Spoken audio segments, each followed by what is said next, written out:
తలగా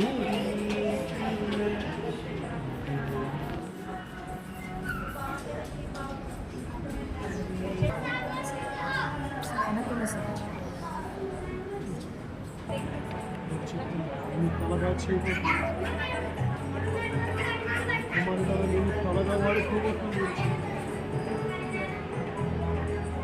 శక్తికి మించిన ప్రయాణం ఇవాళకి తోడుగా ఉన్నారు కనుక ఈ పూర్తిగా రూపించడానికి 5 వర్తలను గడిచింది మాట్లాడాలి సరళం చేయబోతున్నారని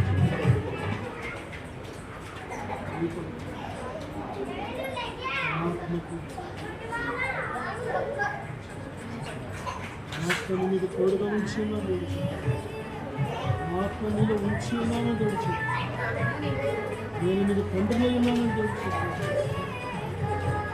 దేవునామానికి వందనాలు, సేవకులకు నా వందనాలు. నా పేరు వినయ్ కుమార్, మాది పెద్దతాడిపల్లి గ్రామము. నేను కూడా దేవుడు నమ్ముకొని దేవుడి మందిరానికి అయితే వెళ్ళేవాడిని, కానీ నా ఆత్మీయ జీవితం అంత ఫలవంతంగా లేదు. అనేకమైన బంధకాలతో నా ఆత్మీయ జీవితము ఉంటూ ఉండేది. అలాగే ఒకరోజు సేవకులు ఎనైటింగ్ వాటర్ ద్వారా ప్రార్థన చేస్తున్నారని నేను విన్నాను. ఆ ప్రార్థన చేయించుకున్న వారి జీవితంలో ఎన్నో గొప్ప కార్యాలు దేవుడు చేశారు. చాలామంది విడుదల లేని వారు విడుదల పొందుకున్నారు, స్వస్థత లేని వారు స్వస్థత పొందుకున్నారు. ఎప్పుడైతే ఆ సాక్ష్యాన్ని నేను విన్నానో నా జీవితంలో కూడా దేవునిలో బలంగా సాగాలని, దేవునిలో నడవడానికి, నేను కూడా దేవునిలో స్థిరముగా ఉండాలని చెప్పి ఒకరోజు సేవకుల యొద్దకు వెళ్ళి ప్రార్థన చేయించుకున్నాను. ఎప్పుడైతే సేవకుల ద్వారా ప్రార్థన చేస్తున్నప్పుడే దేవుడు నన్ను బలంగా తాకారు.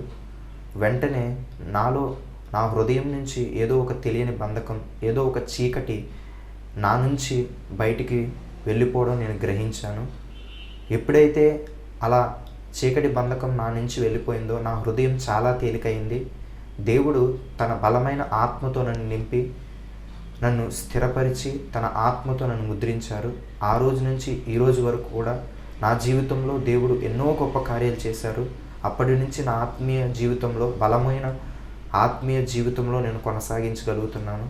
దానికి కారణం ఆ రోజు సేవకుల ద్వారా నేను ప్రార్థన చేయించుకున్నప్పుడు దేవుడు సేవకుల్లో ఉండి సేవకుల ద్వారా తన ఆత్మతో నన్ను నింపి ఈరోజు ఇలా గొప్పగా ఉన్నతమైన స్థానంలో ఆత్మీయ స్థితిలో దేవుడు నన్ను నిలబెట్టారు. దేవుడు నా జీవితంలో చేసిన ఈ కార్యమును బట్టి దేవునికే సమస్త మహిమ, ఘనత, ప్రభావములు యుగయుగములు చెల్లునుగాక. సేవకులు కూడా నా ప్రత్యేక వందనాలు. Thank you. Praise the lord.